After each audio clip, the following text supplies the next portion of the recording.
Clement's Homebrew coming at you with another beer review today. And what do we got today? We got a great beer. It comes to us from Paul from PA Brew News. Thank you so much, Paul. This is the Flying Mouflan from Troegs Brewery out of Hershey, Pennsylvania. I'm excited to give this one a try. This was a part of a beer trade and one I'd requested. So pretty excited about that. This one comes at us with a big 9.3% ABV, and they say 100-ish IBUs. So, you know, it's going to be very hopped up. Although, this is an April release. It's a seasonal release by them, and this is now August. So we're coming into mid-August, not quite. So it's going to have toned down a bit, and yet it still promises to be a very good beer. This is an American Barleywine. So we can always expect a very rich flavored beer, a lot of hop profile. Who knows, it may have mellowed. Often they go to a little more earthy tones. But we're going to get this one cracked open and see. All right, that's a beautiful looking beer. Kind of a murky brown to mahogany in color. A little bit of red and brown tones coming through it. By the way, I should mention a few things about this one just before I get the whiff. This has Europils, Vienna, Munich, and dry crystal malts. It is hopped with Warrior, Chinook, and Simcoe, and then they put it in their hop back. The hops that go in the hop back are Whole Leaf Nugget and Simcoe, and it's an ale yeast. They also put in some cane sugar, so we know we're going to get some additional sweetness. Let's get the nose. Well, okay. That's interesting. You do get a lot of sweetness. I know that cane sugar smell, that does come into play, but I'm also getting some dark fruits on this. I immediately got like some, I want to say like some raisin and some almost candied dark fruits, and I'm sure that has part to play with the cane sugar in it. Wow, there's some rich aromas in there. I get some caramel, but I get a load of toffee on it as well. Like some breadiness and just rich malt aromas. There's so much sweetness. I get a little bit of chocolate though coming through that as well. You can tell that there's alcohol on it, so it's a little bit boozy. I think for some people it'd be considered a lot boozy in aroma. All right, the aroma's starting to fade on me, so I'm gonna get a shot on this. We're gonna get a taste. Cheers.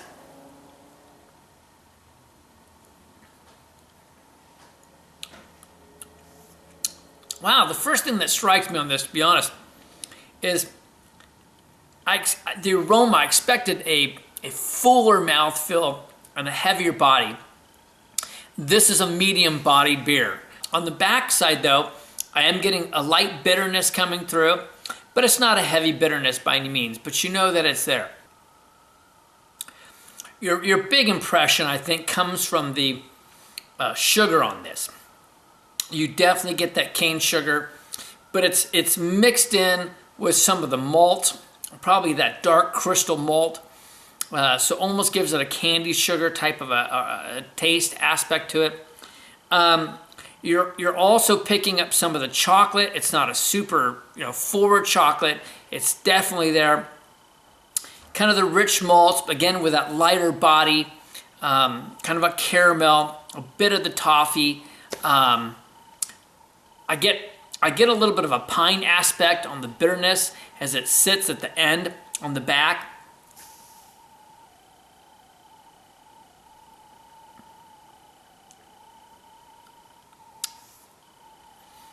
I'm getting some like hints of vanilla in this as well, I think. I'm getting some raisin again in the taste. Not a real strong raisin, but definitely it's there, that dark fruit aspect.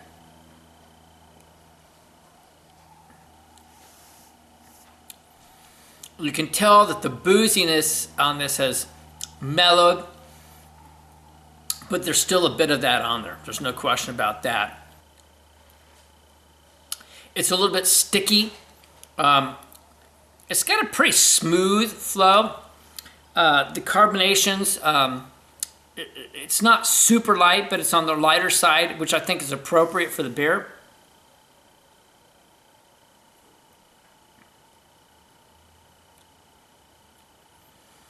It's pretty well balanced. I'll tell you what, I was about to have, this is the weekend, I was about to have lunch. I decided to do the beer review first. I didn't want to affect my palate, but boy, am I feeling that booziness on the gut here. You know, it's really hitting it. It is quite boozy. There is a high alcohol, and I really feel that as it's hitting the bottom of the tank.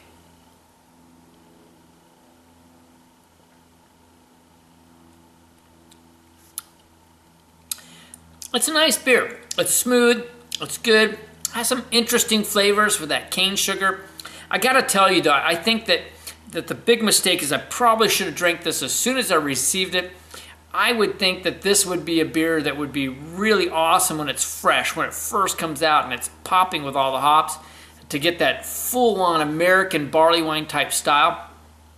And who knows how this will change over time. But I would love to have actually had it fresh, and I could have done that. That's my error in letting it sit. But for those of you in the future, I would go for it fresh and get that big blast of hops. But nonetheless, this is nice beer. This probably could actually sit a bit longer and change. There's quite a bit of bitterness building on this as I go. So it's an interesting beer. It's going to go through a lot of different changes over time for sure. All right, well, let's start to figure this out. You'll see that it has left some beautiful lacing on it.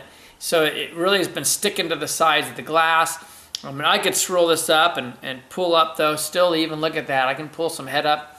So the appearance-wise, this is really a nice-looking beer. And it has enough carbonation to boot. All right, so now it's time to get to rating on this one. All right, for American Barley Wine, I think it's a really good American Barley Wine. I don't think that it jumps off the charts for me. I think for American Barley Wines, at least at this stage at where it is, I'm going to give it about a 90, kind of right on that border between the excellent and the very good. I think it's definitely a 90 beer. All right, overall, let me get another shot at this. You know, overall, I'm going to go just one notch higher. I'm going to go to the 91. I think that it's really smooth. That smooth taste is just very, very good. Keeps it right in that excellent category. Just a very smooth flavor. A lot of different characters going on, which are quite interesting. You know, I like getting some of those dark fruits and so forth, and I'm still getting that bitterness. I'm getting just a little bit of light pine on that. There's just a lot going on. A very pleasurable beer. Paul, thank you again. What a fun beer to get. And from Clement's Own Brew, I'm just saying life is too short to drink cheap beer, and I will see you in the next beer review. Cheers.